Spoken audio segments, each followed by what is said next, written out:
Hey, today I have a nice easy little woodworking project I'm going to do.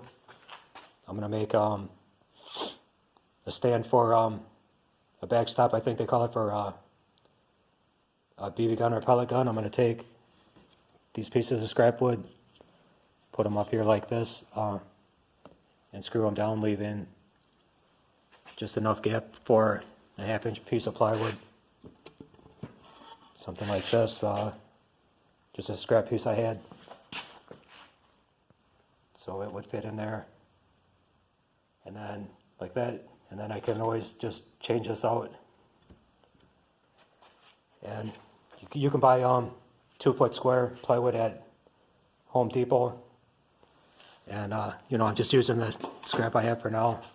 I don't have a tripod, so I'm doing this with one hand with my phone. I don't have a tripod for even my video camera. But I'm going to make a second one too for 5/8, because that was 1/2 inch plywood, and then this is 5/8. Maybe find some bigger pieces too, but this is some T111 siding, and it's 5/8, so it's bigger than the 1/2 inch one, so I'd have to make a second one to fit.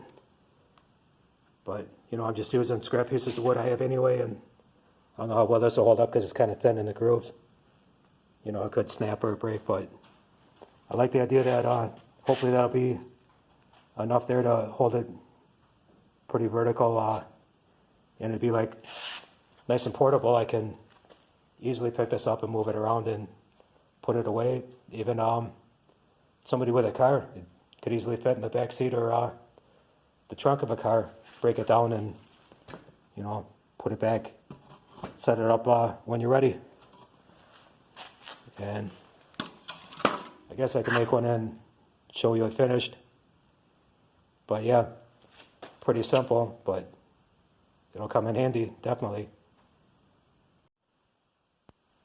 Okay, so far I only made the one. And it actually fits in there kind of snug. I had to pound it in, but I should be able to get it back out. So it's definitely going to stand nice and vertical, because it's in there too tight to lean either forward or back.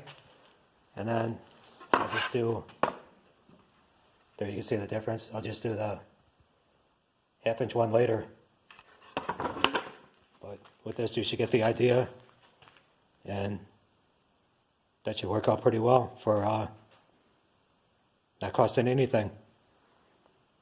There you go.